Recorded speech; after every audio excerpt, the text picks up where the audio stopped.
Jerusalem, 30 AD. A man has been executed by Rome. His body has been placed in a sealed tomb. Soldiers stand at the entrance. The stone is in place. 3 days later, the tomb is empty. What happened in those 3 days is the most examined, most debated, most consequential question in recorded history. There's no historical consensus on the resurrection. That ignores the... Most people treat it as a matter of faith. Historians do not have that luxury. These are the 7 pieces of historical evidence that have led scholars, including skeptics, to take the resurrection of Jesus seriously. Evidence 1. The empty tomb. The first piece of evidence does not come from the disciples. It comes from their enemies. When the disciples began preaching the resurrection in Jerusalem, the same city where Jesus had been executed weeks earlier, the Jewish authorities did not produce a body. They did not open the tomb and point to what was inside. They said the disciples stole the body. Think carefully about what that response means. To accuse someone of stealing a body, you must first accept that the body is gone. The enemies of early Christianity never disputed the empty tomb. They disputed the explanation for it. That is where the historical argument begins. Evidence 2. The women. Every gospel account agrees on one detail that no forger in the first century would have invented. The first witnesses to the empty tomb were women. In first century Jewish and Roman culture, a woman's testimony was inadmissible in a court of law.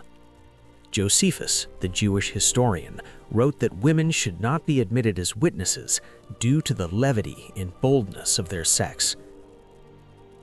Roman law held the same position. If the disciples had fabricated this account, they would have chosen male witnesses, credible witnesses, witnesses a Roman court would accept.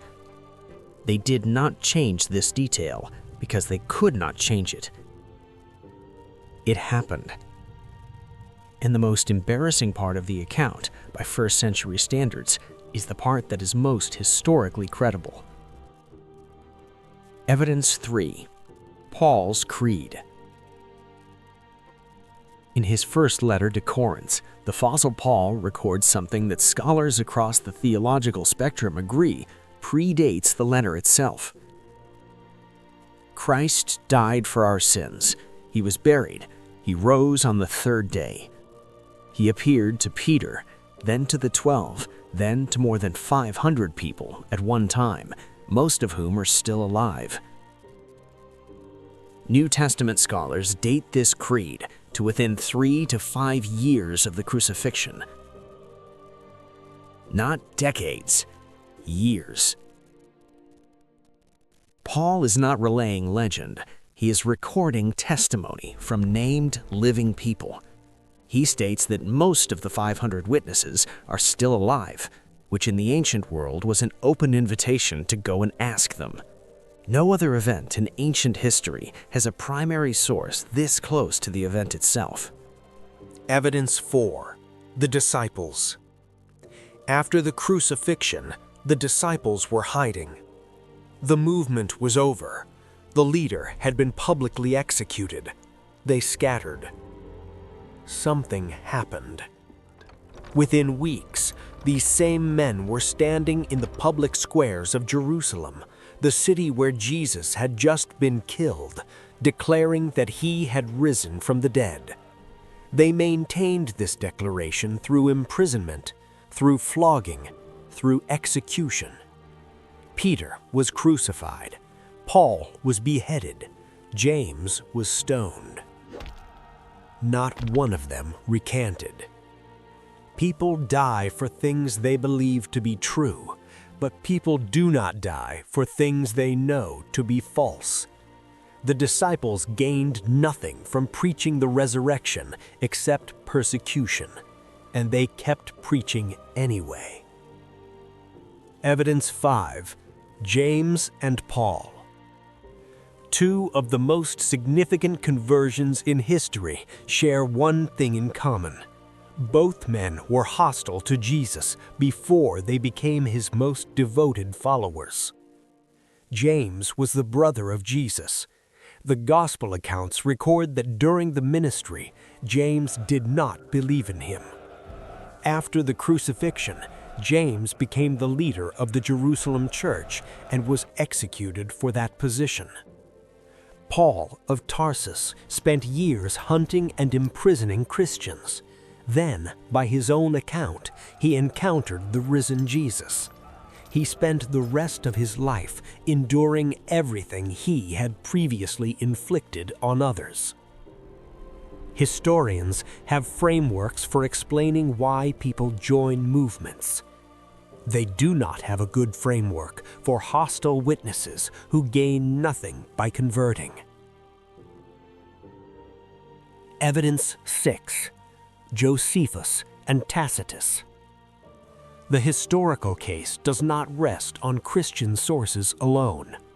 Flavius Josephus, a first-century Jewish historian writing for a Roman audience, refers twice to Jesus of Nazareth. The second reference, accepted as authentic even by skeptical scholars, describes James as the brother of Jesus who was called Christ. Tacitus, Rome's most respected historian, records in his Annals that Christians derived their name from Christus, executed at the hands of Pontius Pilate during the reign of Tiberius. Neither man was writing to support Christianity. Josephus was Jewish.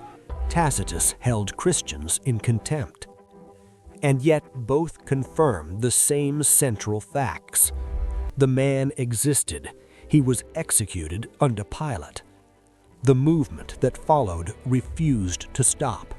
Evidence 7.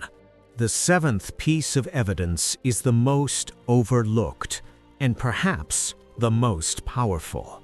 Within 20 years of the crucifixion, communities worshiping Jesus as Lord existed across the Roman Empire.